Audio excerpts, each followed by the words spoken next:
Winston as Churchill, The World Crisis, Volume 3, Chapter 3, Falkenhayn's Choice.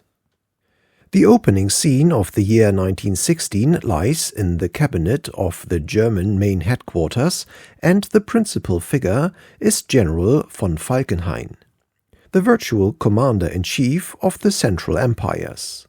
On the evening of September 14, 1914, Falkenhayn, then Minister of War, had been appointed by the Emperor Chief of the German General Staff. From this post, General von Moltke, who, when the decision of the Marne had become unmistakable, had said to the Emperor, "Your Majesty, we have lost the war," had retired, broken in health and heart. The new director of the German army also retained for a time his position as Minister of War, and when early in the new year he ceded this latter post, it was to a nominee of his own. Falkenhayn was therefore armed with the fullest powers, and during a period of almost exactly 2 years he continued to wield them undisputed. He had succeeded to a stricken inheritance. The great stake had been played and lost by his predecessor. The rush on Paris, trampling down Belgium, and with it all hope of ending the war by one blow, had failed.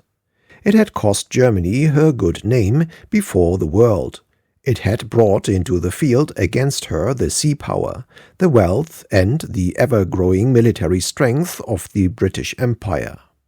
In the east, the defeat of the Austrians in the Battle of Lemberg had balanced the victories of Hindenburg and Ludendorff, and the rulers of Germany, their armies at a standstill, their territories blockaded, their sea-borne commerce arrested, must prepare for a prolonged struggle against a combination of states of at least twice their population and wealth. Commanding through sea power the resources of the whole world, and possessed at this juncture of the choice where to strike the next blow. The truths of war are absolute, but the principles governing their application have to be deduced on each occasion from the circumstances, which are always different, and in consequence no rules are any guide to action. Study of the past is invaluable as a means of training and storing the mind. But it is no help without selective discernment of the particular facts and of their emphasis, relation, and proportion. German, like British military policy, oscillated throughout the Great War between two opposed conceptions of strategy. Reduced to the simplest terms, the contrasted theories may be expressed as follows: to attack the strong or to attack the weak. Once all attempts against the Dardanelles were finally excluded from consideration, little was left to Britain but to attack the strong. The Balkans were lost, and the scale of the armies required to produce decisive results in the Balkan Peninsula or in Turkey had by this time outrun the limits of available sea power. The prizes had disappeared or dwindled. The efforts required to gain them had been multiplied beyond all reason. But to Germany, with her central position and excellent railway system, both alternative policies were constantly open, and her leaders, in their torment of perplexity, were drawn now in one direction and now in the other. To contend that either of these theories was wholly and invariably right, and the other wrong, would be to press argument beyond the bounds of common sense. Obviously, if you can beat your strongest opponent in the hostile combination, you should do so. But if you cannot beat your strongest opponent in the main theater, nor he beat you, or if it is very unlikely that you can do so, and if the cost of failure will be very great, then surely it is time to consider whether the downfall of your strongest foe cannot be accomplished through the ruin of his weakest ally, or one of his weaker allies. And in this conception, a host of political, economic, and geographical advantages may arise and play their part in the argument. Every case must be judged upon its merits and in relation to the whole of the circumstances of the occasion. The issue is not one for rigid or absolute decision in general terms, but a strong inclination in theory based upon profound reflection is a good guide amid the conflict and confusion of facts. These volumes will leave the reader in no doubt about the opinion of their author. From first to last, it is contended that once the main armies were in deadlock in France, the true strategy for both sides was to attack the weaker partners in the opposite combination, with the utmost speed and ample force. According to this view, Germany was unwise to attack France in August 1914, and especially unwise to invade Belgium for that purpose. She should instead have struck down Russia and left France to break her teeth against the German fortress and trench lines. Acting thus, she would probably have avoided war with the British Empire, at any rate during the opening, and for her most important phase of the struggle. The first German decision to attack the strongest led to her defeat at the Marne and the Yser, and left her baffled and arrested with the ever-growing might of an implacable British Empire on her hands. Thus 1914 ended. But in 1915 Germany turned to the second alternative, and her decision was attended by great success. Leaving the British and French to shatter their armies against her trench lines in France, Germany marched and led her allies against Russia, with the result that by the autumn enormous territories had been conquered from Russia, or the Russian system of fortresses and strategic railways was in German hands, while the Russian armies were to a large extent destroyed and the Russian state grievously injured. The only method by which the Allies could rescue Russia was by forcing the Dardanelles. This was the only counterstroke that could be effective. If it had succeeded, it would have established direct and permanent contact between Russia and her Western allies. It would have driven Turkey, or at the least Turkey in Europe, out of the war, and might well have united the whole of the Balkan states, Serbia, Greece, Bulgaria, and Romania, against Austria and Germany. Russia would thus have received direct succor, and, in addition, would have experienced an enormous relief through the pressure which the combined Balkan states would instantly have applied to Austria-Hungary.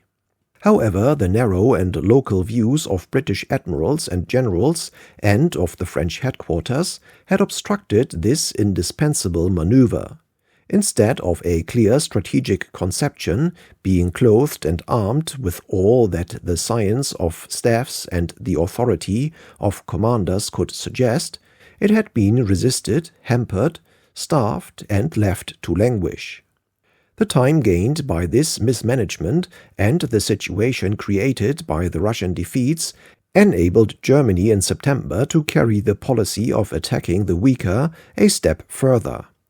Falkenhayn organized an attack upon Serbia.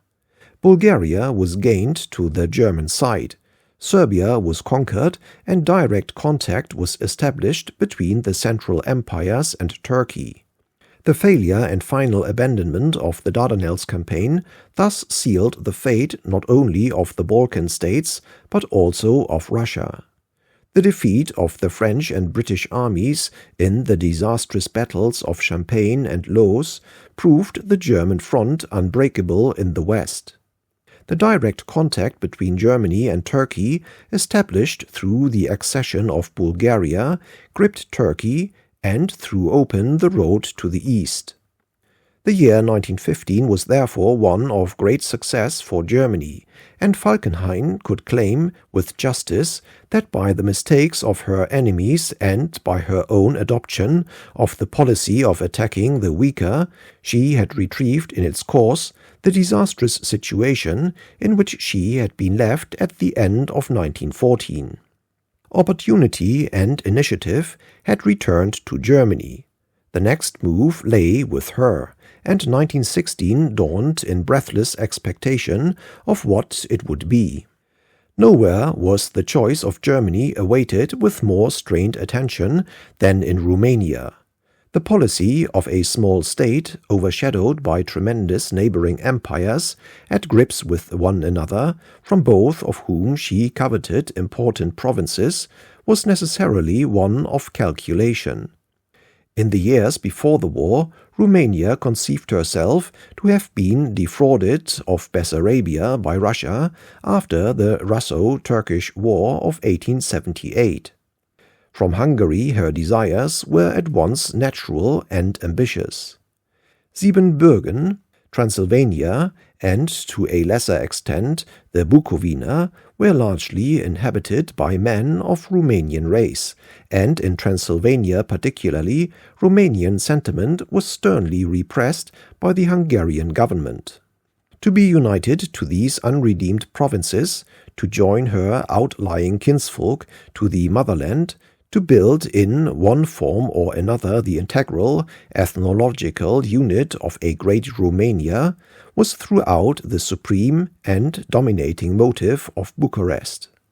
These aims had for generations been obvious both to Russia and to Austria-Hungary, who watched without illusion and fully armed every move in Romanian affairs. On her other borders, Romania clashed with two Balkan states. She competed with Serbian ambitions for the eventual reversion of the Banat of Temeswar. She had profited by the crisis of the Balkan War of 1912 to take the Dobruja from Bulgaria. To her grave preoccupations about Russia and Austria-Hungary, Romania must henceforward add a persisting fear of Bulgarian revenge. These grim external relationships were aggravated by the complications of domestic and dynastic politics. The Romanian conservatives, headed by Maiorescu, favored Germany. The liberals, headed by Bratianu, the new prime minister, favored France. Outside official circles, the most prominent politician on the side of the Entente was Tache Ionescu, and on the side of German, Karp.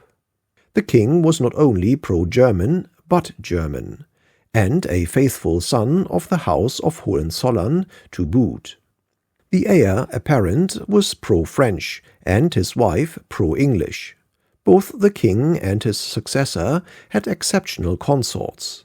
The poetry of Carmen Sylva is widely acclaimed. The courage of Queen Mary was to remain undaunted through every trial the tempest had in store. In short, Romania, if war came, could move in either direction towards alternative prizes glittering across chasms, and in either case she would find a party and a royal family apt and happy to execute her policy. To choose would be an awful hazard, yet not to choose, to linger in futile neutrality, might cast away the supreme opportunity of Romanian national history. A minor complication upon the threshold of action was a treaty signed in 1883 between Romania and Austria-Hungary, to which Germany and Italy had subsequently acceded. By this, the two parties engaged to follow a friendly policy, to give mutual support and not enter into any alliance or engagement directed against the other party. If Romania, without provocation on her part, were attacked, Austria-Hungary was bound to bring her in ample time help and assistance. If Austria-Hungary were attacked in the same circumstances, in a portion of her state bordering on Romania, Romania was reciprocally bound to come to her aid. This treaty had been kept strictly secret, and up to the outbreak of war was known in Romania only to the king and to the prime minister. But Russia had deep suspicions that something of the sort existed, and in her railway strategy at least counted Romania as a potential foe.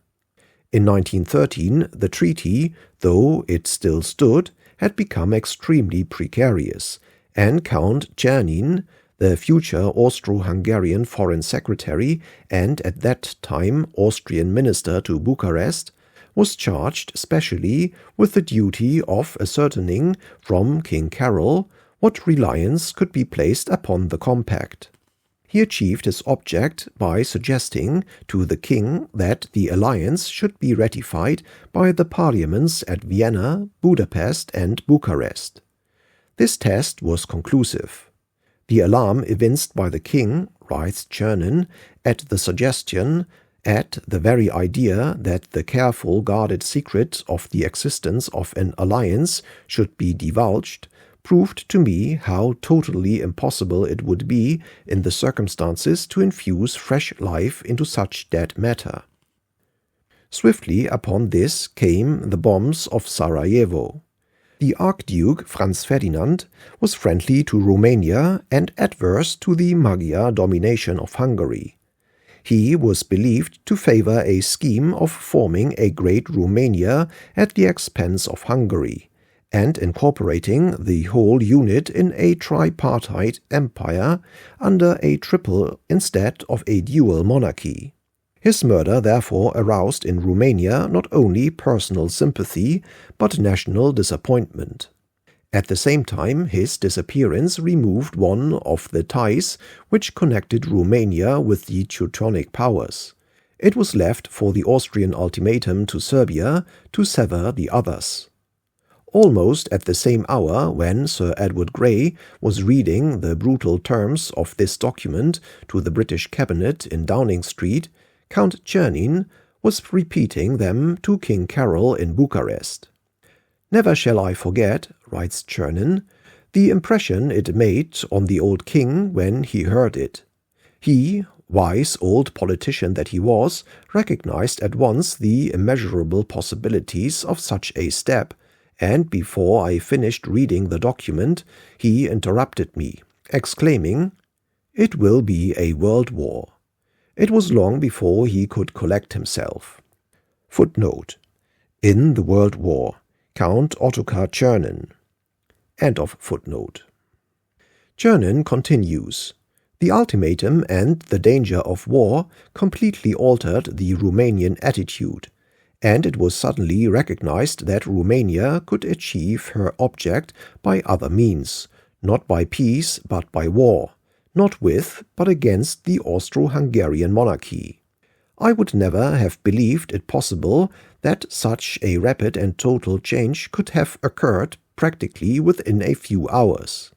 Genuine and unsimulated indignation at the tone of the ultimatum was the order of the day, and the universal conclusion arrived at was, 'Austria has gone mad.'" Like a rock standing in the angry sea of hatred, poor old King Carol was alone with his German sympathies. Upon the complicated politics of aspiring Romania, the Great War had thus supervened. Russia and Austria-Hungary sprang at each other in mortal conflict, while high above the European scene rose the flaming sword of Germany. Each side bid for Romania's favors and offered bribes for Romanian intervention. But the inducements of the great powers took the form not of ceding portions of their own territory to Romanian sovereignty, but rather of promising to cede portions of their rivals' territory to Romania if, with her assistance, they won the war. The question which Romania had to decide was, who would win the war? It was very difficult to tell, yet on judging rightly depended ruin or empire. Long did Romania hesitate before she gave her answer. There was no doubt where at the outset her sympathies lay. Romania saw, like all neutral states, like all detached observers, how flagrantly the Central Powers had put themselves in the wrong and how grossly they had blundered. On the balance, far more was to be gained by Romania from the downfall of Austria-Hungary than from that of Russia.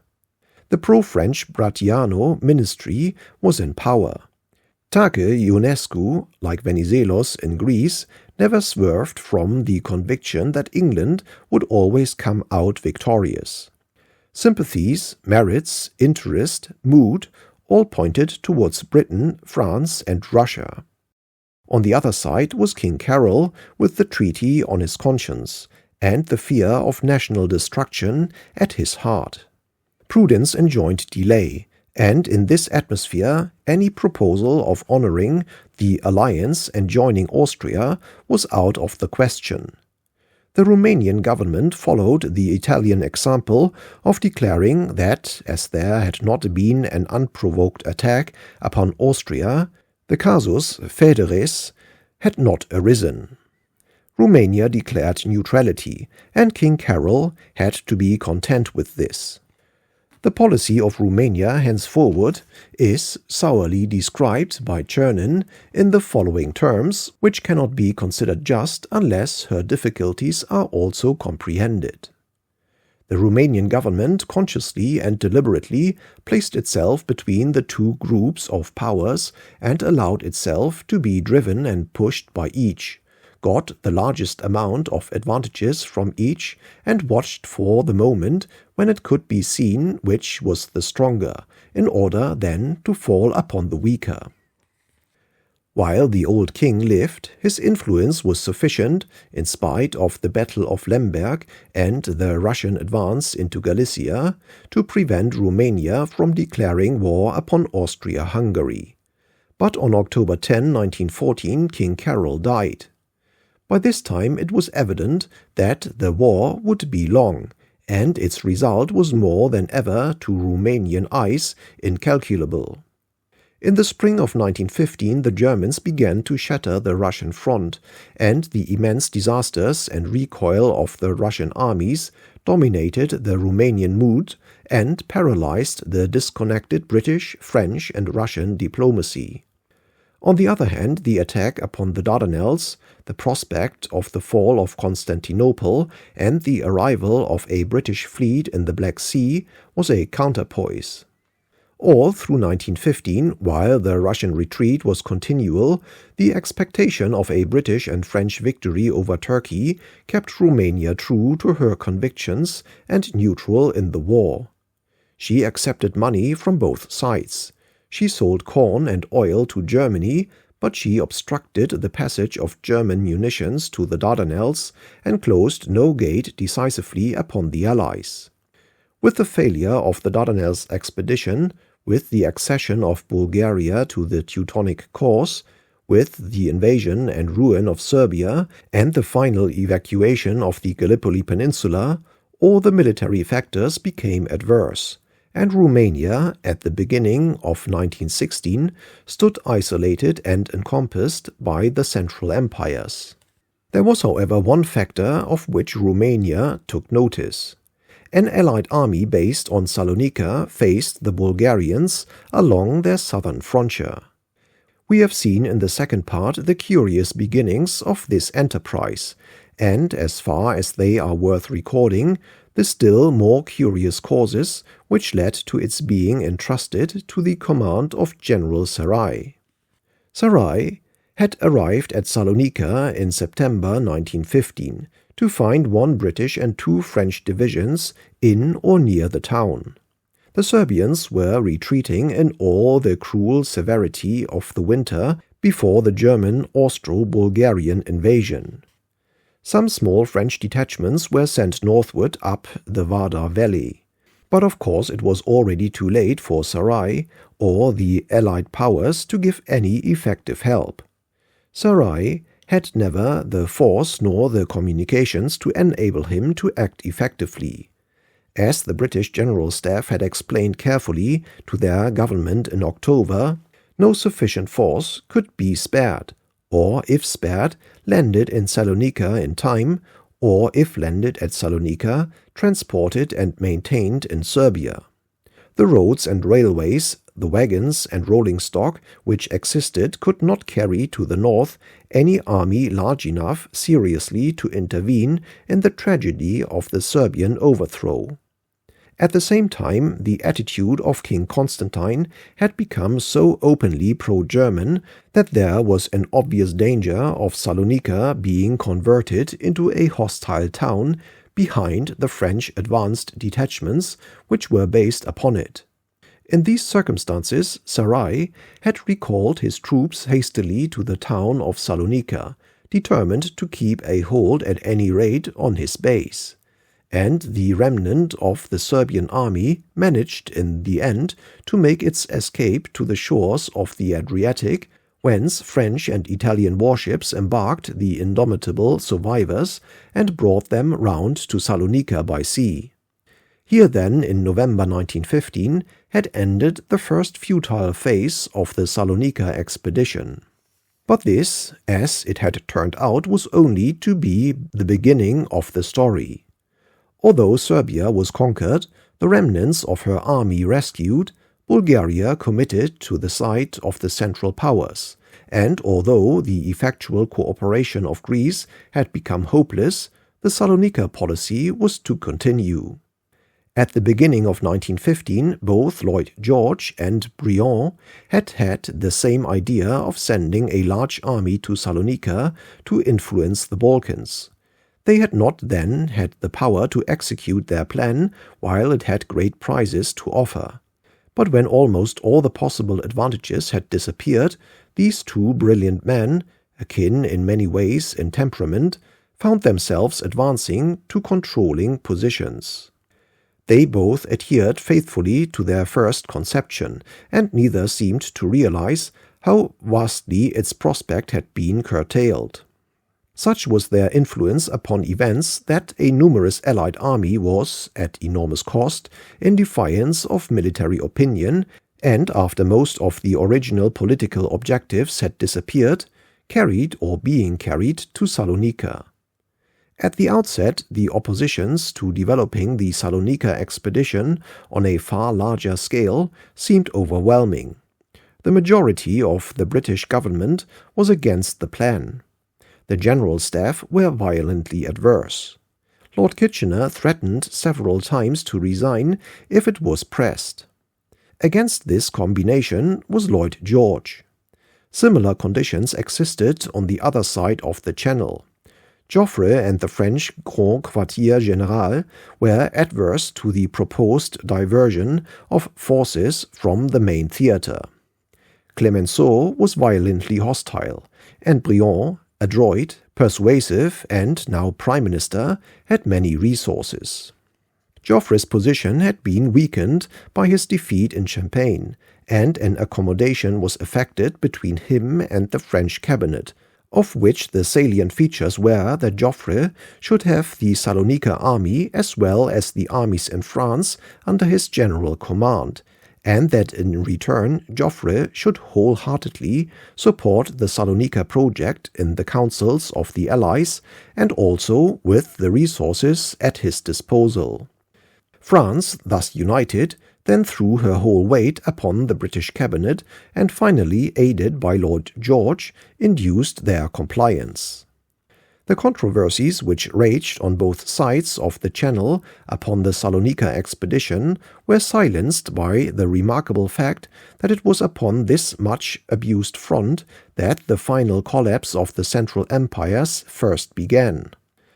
The falling away of Bulgaria, the weakest ally, produced reactions in Germany as demoralizing as the heaviest blows they had sustained upon the Western Front.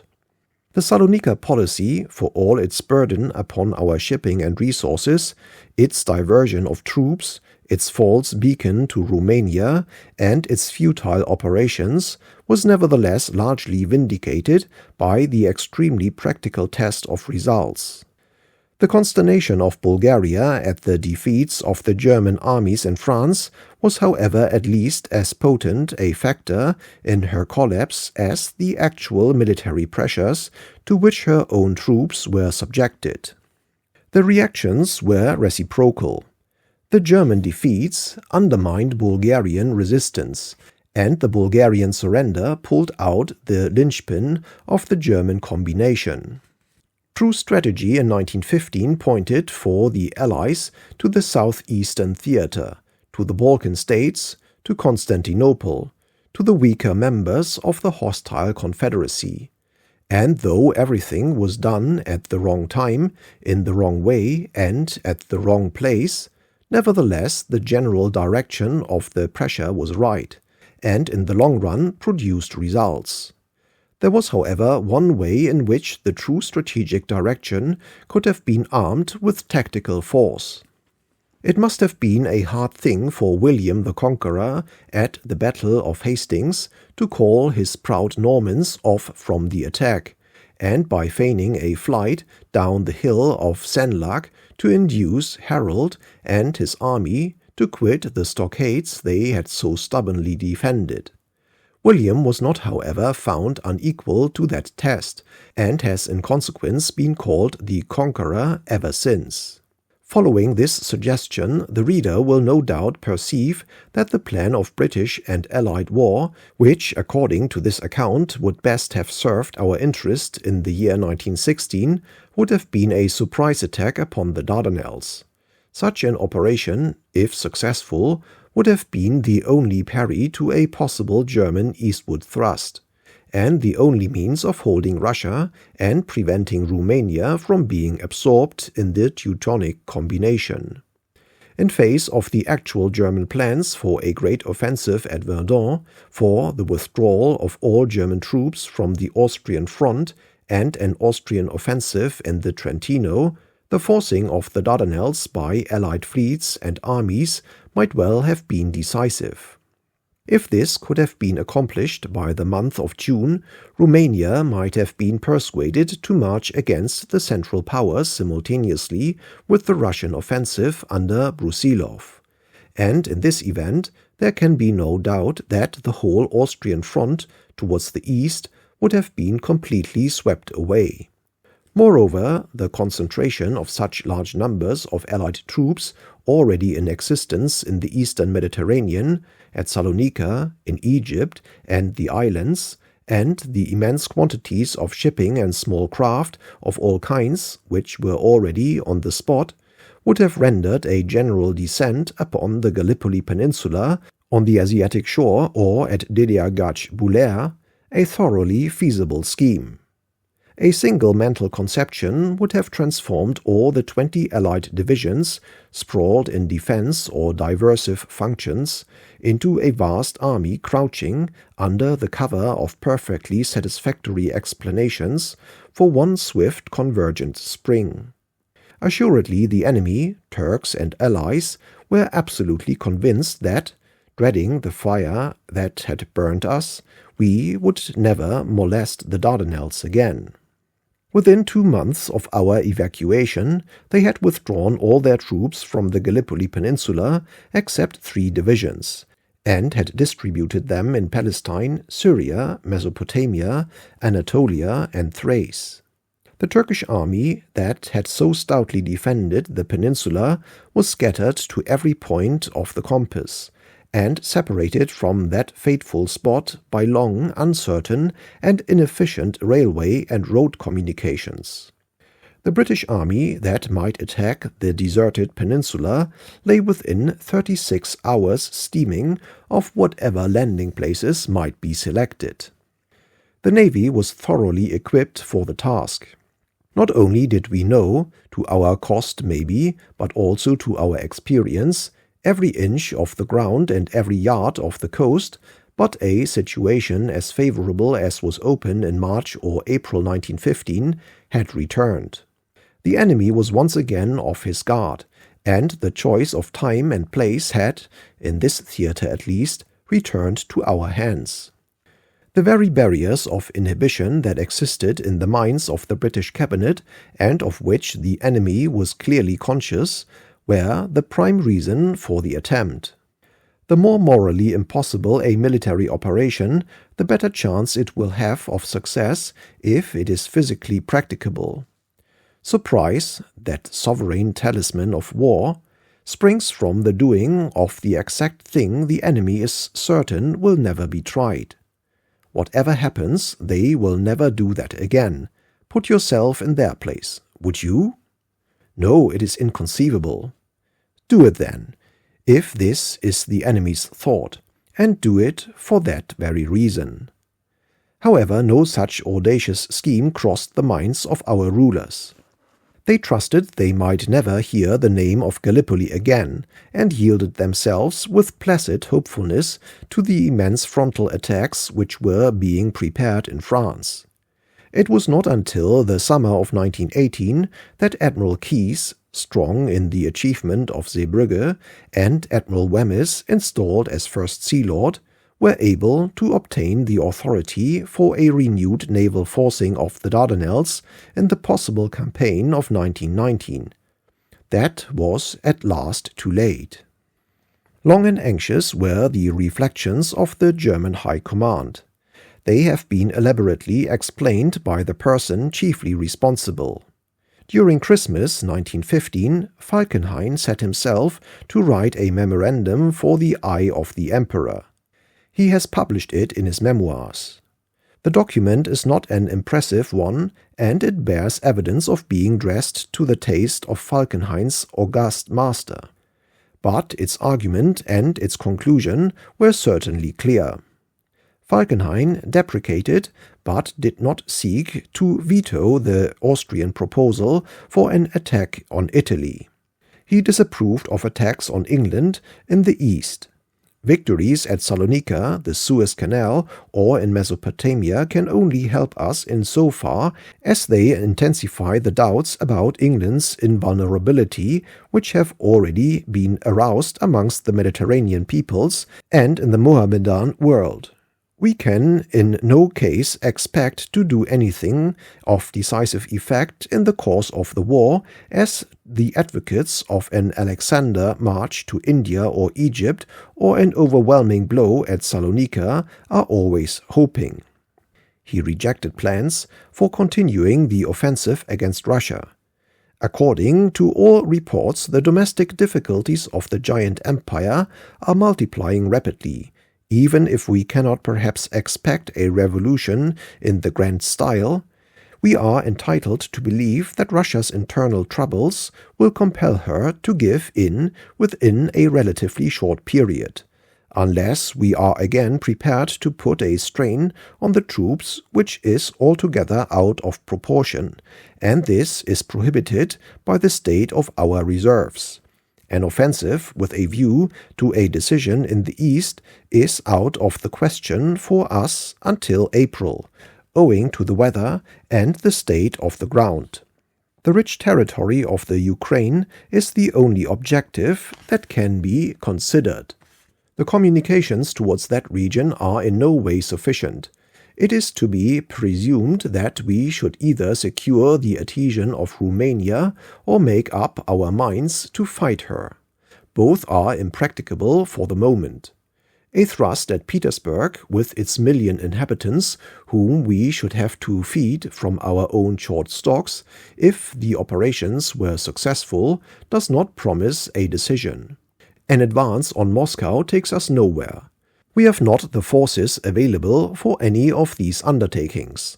For all these reasons, Russia as an object of our offensive must be considered as excluded.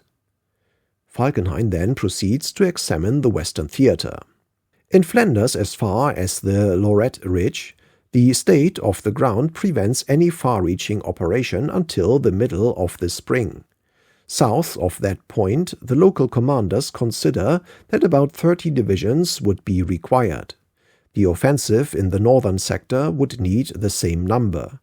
Yet it is impossible for us to concentrate those forces on one point of our front. Moreover, the lessons to be deduced from the failure of our enemy's mass attacks are decisive against any imitation of their battle methods. An attempt at a mass breakthrough, even with an extreme accumulation of men and materiel, cannot be regarded as holding out prospects of success against a well-armed enemy whose moral is sound and who is not seriously inferior in number. The defender has usually succeeded in closing the gap. This is easy enough for him if he decides to withdraw voluntarily, and it is hardly possible to stop him doing so. The salients thus made, enormously exposed to the effect of flank fire, threaten to become a mere slaughterhouse. The technical difficulties of directing and supplying the masses bottled up in them are so great as to seem practically insurmountable. We must equally discountenance any attempt to attack a British sector with comparatively inadequate means. We could only approve that course if we could give such an attack an objective within reasonable reach. There is no such objective. Our goal would have to be nothing less than to drive the English completely from the continent and force the French behind the Somme. If that object at least were not attained, the attack would have been purposeless. Having disposed of all these alternatives, the general approaches the conclusion to which his reflections had led him. There remains only France. The strain in France has almost reached breaking point. The uncertain method of mass breakthrough, in any case beyond our means, is unnecessary. Within our reach, behind the French sector of the Western Front, there are objectives for the retention of which the French General Staff would be compelled to throw in every man they have. If they do so, the forces of France will bleed to death, as there can be no question of a voluntary withdrawal, whether we reach our goal or not. If they do not do so, and we reach our objective, the moral effect on France will be enormous. For an operation limited to a narrow front, Germany will not be compelled to spend herself so completely, for all other fronts are practically drained. She can face with confidence the relief attacks to be expected on those fronts, and indeed hope to have sufficient troops in hand to reply to them with counterattacks, for she is perfectly free to accelerate or draw out her offensive, to intensify or break it off from time to time as suits her purpose. The objectives of which I am speaking now are Belfort and Verdun. The considerations urged above apply to both, yet the preference must be given to Verdun. The French lines at that point are barely 12 miles distant from the German railway communication. Verdun is therefore the most powerful point d'appui for an attempt by the French, with a relatively small expenditure of effort to make the whole German front in France and Belgium untenable. At Christmas, says Falkenhayn, it was decided to give effect to the views which had crystallized out of this process of reasoning. The execution of Falkenhayn's new policy required an almost complete relaxation of the pressure upon Russia. Hindenburg and Ludendorff were informed that no great enterprises against Russia could be set on foot in 1916, and that they could expect no reinforcements. All the German troops were withdrawn in the south from the Galician front, and this theatre, so pregnant at once with menace and advantage, was confided entirely to Austrian hands. At the same time, the Austrians were not dissuaded from preparing and developing an offensive against Italy in the Trentino, for which purpose they also withdrew a number of their best troops from the Eastern Front. And thus, both north and south, the Central Powers turned away from the Eastern frontiers and their momentous problems, and leaving Russia to recover behind them, and Romania to brood over the scene with anxious eyes, plunged into desperate adventures in the West. This was indeed a momentous decision. It involved the complete reversal of the policy by which General von Falkenhayn had in 1915 restored the German situation. Instead of pursuing his advantages against the weaker antagonists, he selected for the great German effort of 1916 the strongest enemy at the enemy's strongest point. That the decision was disastrous has been proved by the event, but it may be contended also that it was wrong. It was based first of all upon an erroneous appreciation of the offensive and defensive conditions on the great battlefronts in France, and upon the mistaken belief that the general war could be brought to an end in 1916 by some strong effort there by one side or the other. Secondly, it took altogether too narrow and too purely military a view of the general position of Germany and her allies. The vital need for Germany was to break the blockade. Unless she could secure to herself resources far greater than could be found within the frontiers of the Quadruple Alliance, the long war to which the world was now condemned must end inevitably in her exhaustion and defeat. She had no chance of breaking the blockade at sea. Its efficiency might be impaired by the devices of neutrals, but the vast process of starvation, not only in food but in materials indispensable to modern armies, was remorselessly and unceasingly at work. The British fleet towered up in massive strength, and no one seriously doubted what the result of a fought-out battle on blue water would be. Sea power and land power were arrayed against each other, and if Germany could not conquer Britain on the seas, where could she turn? Only in one direction lay salvation. If she could not break the blockade by sea, she must break it by land. If the oceans were closed, Asia was open. If the West was barred with triple steel, the East lay bare. Only in the East and Southeast and in Asia could Germany find the feeding grounds and breathing room, nay, the manpower, without which her military strength, however impressive, was but a wasting security. Only in spreading their frontiers over new enormous regions could the Central Empires make themselves a self-contained and self-sufficient organism, and only by becoming such an organism could they deprive their enemies of the supreme and deadly weapon, time. The true and indeed the only attainable political objectives open to Germany in 1916 were the final overthrow of Russia and the winning of Romania to the side of the Central Empires. These were harmonious aims. Success in the first would go far to achieve the second. Romania was essential to Germany. As I now saw quite clearly, writes Ludendorff of the situation in October 1916, we should not have been able to exist, much less carry on the war, without Romania's corn and oil. But if the battered corpse of an invaded and conquered Romania was thus indispensable at the end of the year, how much more precious would have been Romania with her resources and her armies as an ally at the beginning. During 1915, a German convention with Romania had secured to the Teutonic powers the vital corn and oil supplies. But Germany in January 1916 might reasonably look for a far more favorable development. Bulgaria had joined the Central Powers. The Dardanelles were safely shut. Russia was reeling. Romania was therefore already almost surrounded, and any further collapse of Russia would isolate her completely. If she coveted Transylvania from Hungary, did she not also claim Bessarabia from Russia? A sagacious German policy at this juncture could have offered to Romania in combination every inducement to join her neighbors, from high rewards to extreme duress. Following upon this, it would appear that the true strategic objectives of Germany in 1916 were the Black Sea and the Caspian. These lay within her grasp and required no effort beyond her strength.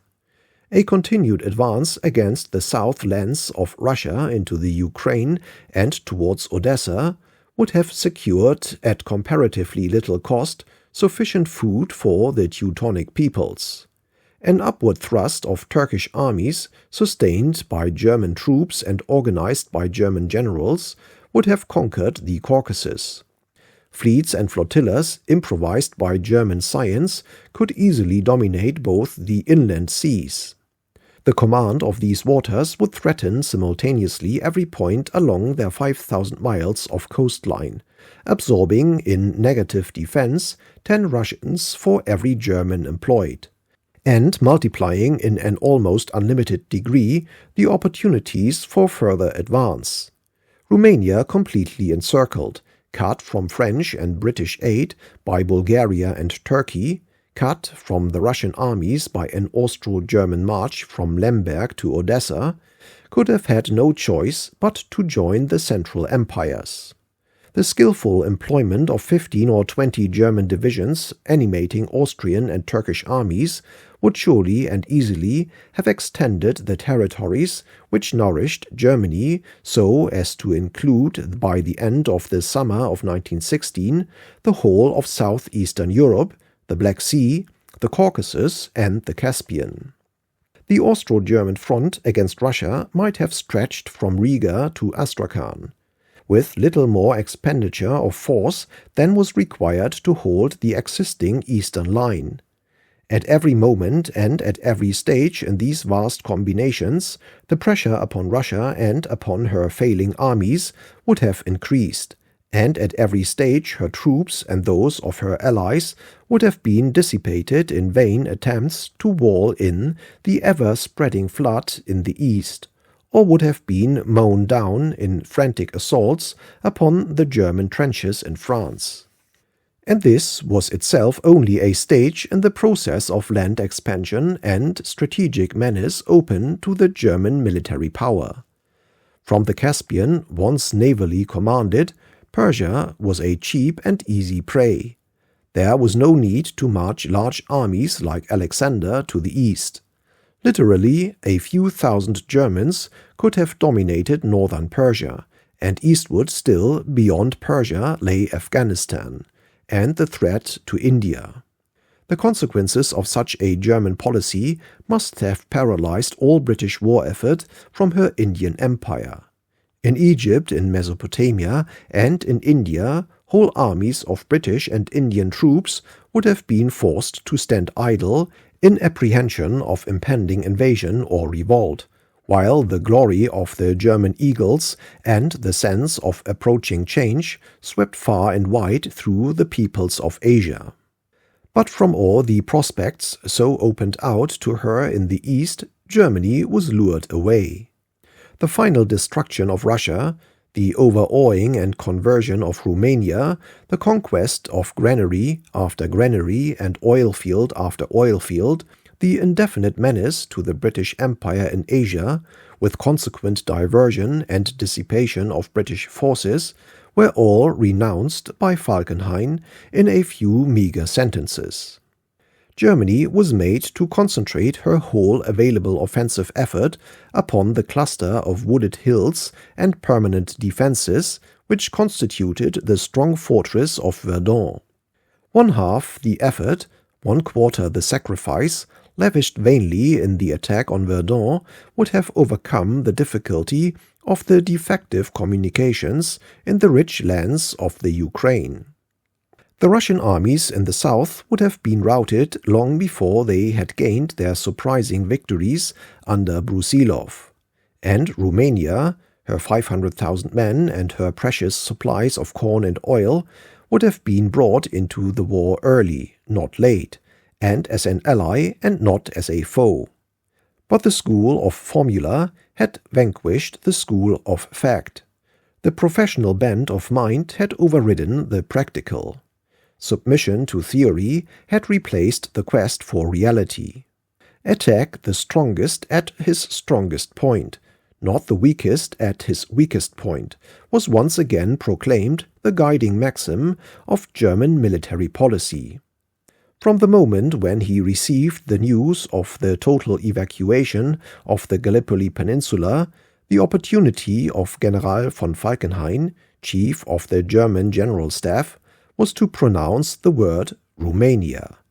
He pronounced instead the word Verdun.